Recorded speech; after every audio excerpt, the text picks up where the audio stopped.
Sveiki, zēni un meitenes! Jūs klausāties kopā ar Jēzu.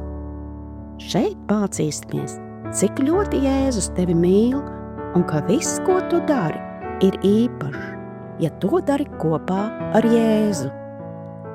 Tevi sagaida kāds jauns un aizraujošs Bībeles stāsts, ko tev sagatavojis pats Dievs. Vai esi gatavs? Šobrīd skan atverot Bībeli pirmsskolas vecuma bērniem. Šis būs A gada 2. ceturkšņa Dievs ir ar mani 4. nedēļas lasījums.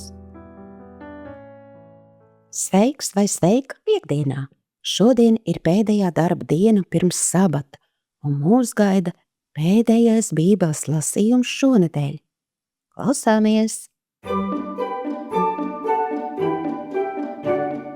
Dodoties māju.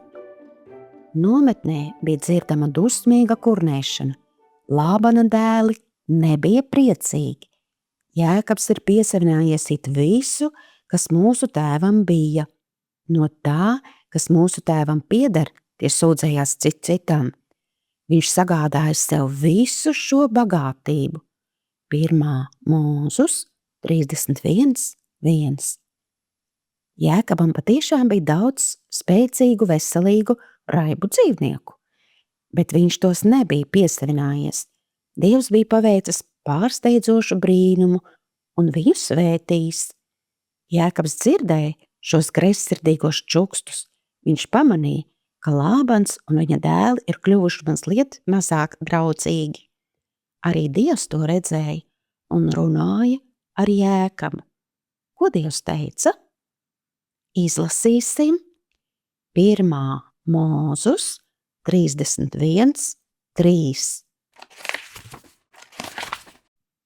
Un tas kungs sacīja Jēkabam: atgriezies sava tēva zemē pie savas cilts ļaudīm, tad es būšu ar tevi.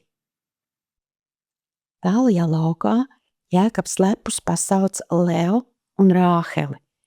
Viņš pastāstīja tām par sapni, ko Dievs viņam bija devis. Un Dieva eņģelis sacīja man sapnī: Jēkab, es esmu redzējis, ko Lābans tev ir darījis, bet tagad celies, ej no šīs zemes projām un atgriezies savā dzimtajā zemē. 1. Mūzus 31:11-13. Rāhele un Lea arī bija redzējuši savu tēva mantkārību un melus. Viņas piekrita kopā ar Jēkabu doties atpakaļ uz viņa mājām Kanānā, bet viņiem bija jābēg brīdī, kad Lābans to neredzēs.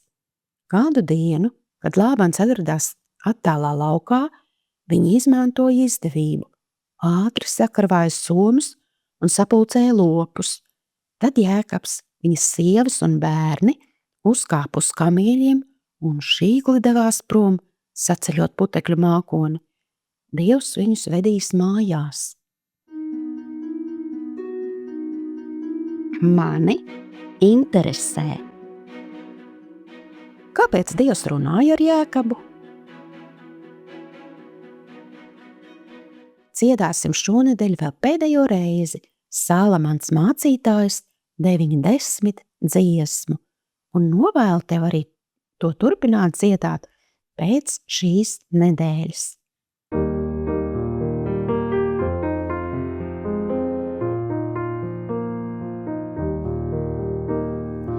Visu, ko tava roka spēj ar taviem spēkiem veikt, to dari. Visu, ko tava roka spēj ar taviem spēkiem veikt, to dari. Salamans mācītājs 9:10.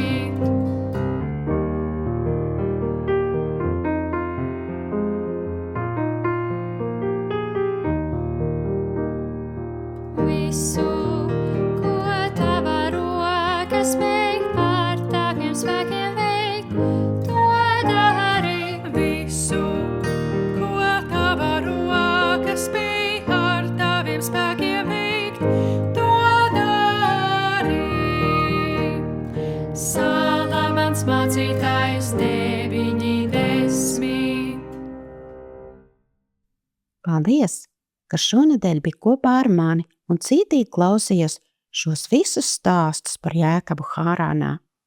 Aicinu tevi kopā ar ģimeni vai draugiem izlasīt sabata stāstu un uzzināt, kas bija šis garais svešinieks, lai tev izdodas būt čaklam un uzcītīgi pildīt savus mājas darbiņus, gluži kā Jēkabs to darīja, jo īpaši šodien, kad mēs, visi Dieva bērni, sagatavojamies sabatam, kas drīz jau tuvojas. Lai tev priecīgs šis sabats, Dieva svētā diena, bet pirms šķiramies, vēl kopīgi pielūgsim Dievu. Laiks lūgšanai. Paldies Tev, Tēvs, ka Tu palīdzi katru man uzticēto darbu darīt no sirds, vislabākajā veidā. Paldies, ka varu priecāties par labi padarītu darbu, kas priecē arī citus. Par to es no sirds pateicos Jēzus vārdā. Āmen!